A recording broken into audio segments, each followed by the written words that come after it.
Un regard à présent sur les composants du digital. Le week-end dernier, le monde de l'art a trouvé sa place dans un événement qui s'inscrit dans les nouvelles tendances de la blockchain.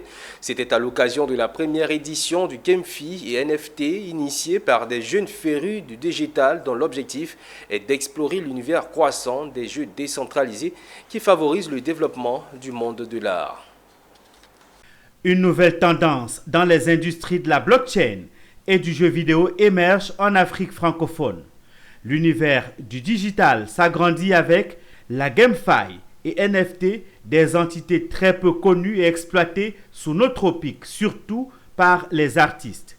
Et pourtant, elles sont utilisées pour générer des revenus à ses utilisateurs. Être en contact avec des acteurs à l'international m'ont permis véritablement de comprendre l'engouement, l'intérêt que cette technologie-là peut représenter pour notre marché ici en Afrique francophone. Et l'idée, c'est de pouvoir montrer comment est-ce que la technologie blockchain, en intégrant les milieux de l'art et du gaming principalement, peut permettre à nos artistes, à nos développeurs, à nos créateurs ici, de pouvoir avoir un plus sur le marché francophone et même sur la scène internationale.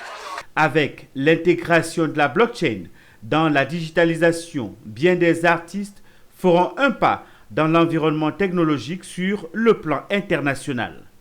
Artisans, designers et autres présents à cette conférence repartent assurés de l'utilisation des NFT car très sécurisés et rentables pour leur profession. Le NFT, c'est, pour vraiment faire simple, c'est, on va dire, la numérisation d'un objet sur une blockchain. Et avec cette numérisation, vous ne pouvez pas l'échanger contre quelque chose qui a la même valeur. Alors oui, c'est sécurisé pour plusieurs raisons.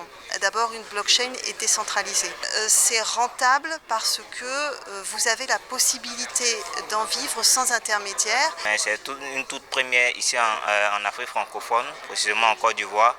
Donc vraiment, on est content d'y participer avec la compréhension, rencontrer aussi des experts qui sont passionnés dans ce domaine afin de vouloir échanger plein de choses ensemble. La première édition du BitTrading EDU aura permis aux participants d'être mieux renseignés sur les solutions basées sur la blockchain. Selon les initiateurs, la deuxième édition enregistrera plus de showcases et de produits pour mettre en lumière des projets made in Côte d'Ivoire.